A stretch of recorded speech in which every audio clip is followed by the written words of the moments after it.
નમસ્કાર મિત્રો, જય મહાદેવ। હું છું આચાર્ય ડૉક્ટર અજય પંડ્યા અને સત્યમ જ્યોતિષ કાર્યાલયની અંદર આપનું હાર્દિક સ્વાગત છે। મિત્રો, હિન્દુ સંસ્કૃતિને લગતો કોઈ પણ પ્રશ્ન આપને હોય આપ મને કરો તો હું તેનો અવશ્ય ઉત્તર આપું છું। મિત્રો, અત્યારે ઘણા બધા લોકોના પ્રશ્ન આવી રહ્યા છે કે અજયદા વિનાયકની શરૂઆત ક્યારે થઈ રહી છે અને સાથે સાથે હોળાષ્ટકનો પ્રારંભ ક્યારે થઈ રહ્યો છે, હોલિકા દહન ક્યારે છે અને ખરેખર શું હોલિકા દહન આ દિવસે કરી શકાય? આવા અનેક પ્રશ્નો જ્યારે આવ્યા ત્યારે હું નિર્ણય સિંધુ ધર્મ સિંધુ અનુસાર શાસ્ત્રોક્ત રીતે જે વાત કહેવામાં આવી છે એ વાતનું ગણિત કરી અને આપની સમક્ષ રજૂ કરું છું।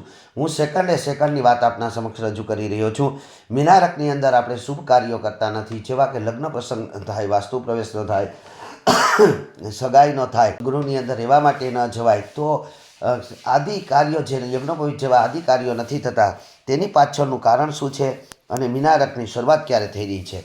તો મિનારક એટલે સૂર્યદેવ જ્યારે મીન રાશિની અંદર પ્રવેશ કરે છે ત્યારે મિનારક થાય છે, જેને કમૂરતા તરીકે ઓળખીએ છીએ। જેવી રીતે ધન રાશિમાં સૂર્યદેવ પ્રવેશ કરે ત્યારે ધનારક થાય છે, જેને પણ આપણે કમૂરતા તરીકે ઓળખીએ છીએ।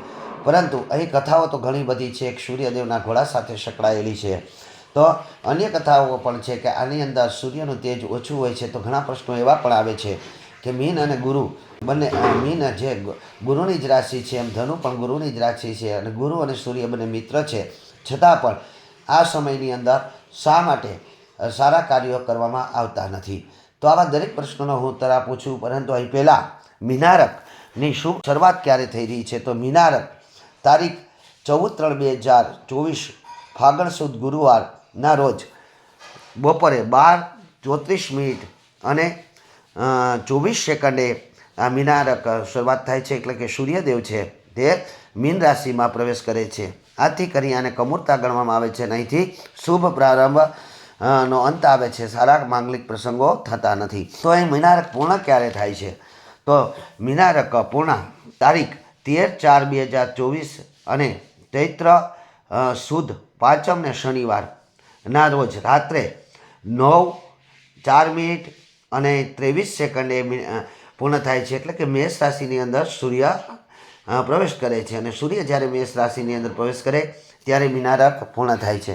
તો મિત્રો, આવા દરેક વિડીયો મારા જ્યારે પણ હિન્દુ સંસ્કૃતિને લગતા આપની સમક્ષ આવે ત્યારે આપીને શેર કરજો અને હજી સુધી મારી યુટ્યુબ ચેનલ ડૉક્ટર અજય પંડ્યાને આપણે સબસ્ક્રાઈબ ન હોય કરી હોય તો કરી લેજો, બેલ આઇકનનું બટન દબાવી દેજો। હા મિત્રો, મારા હમણાં જ રામકથા જે રેજની અંદર થઈ તેના વિડીયો પણ મેં આની પર મૂકી દીધા છે, તે પણ આપ જોતા રહેજો।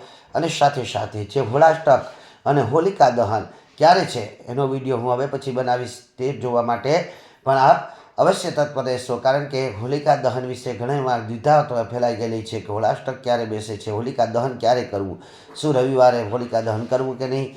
તો આનો હું સચોટ ઉત્તર આપીશ, તો જોતા રહેજો મારા વિડીયો। આપ સર્વનું કલ્યાણ થાય। જય મહાદેવ, જય શ્રી કૃષ્ણ।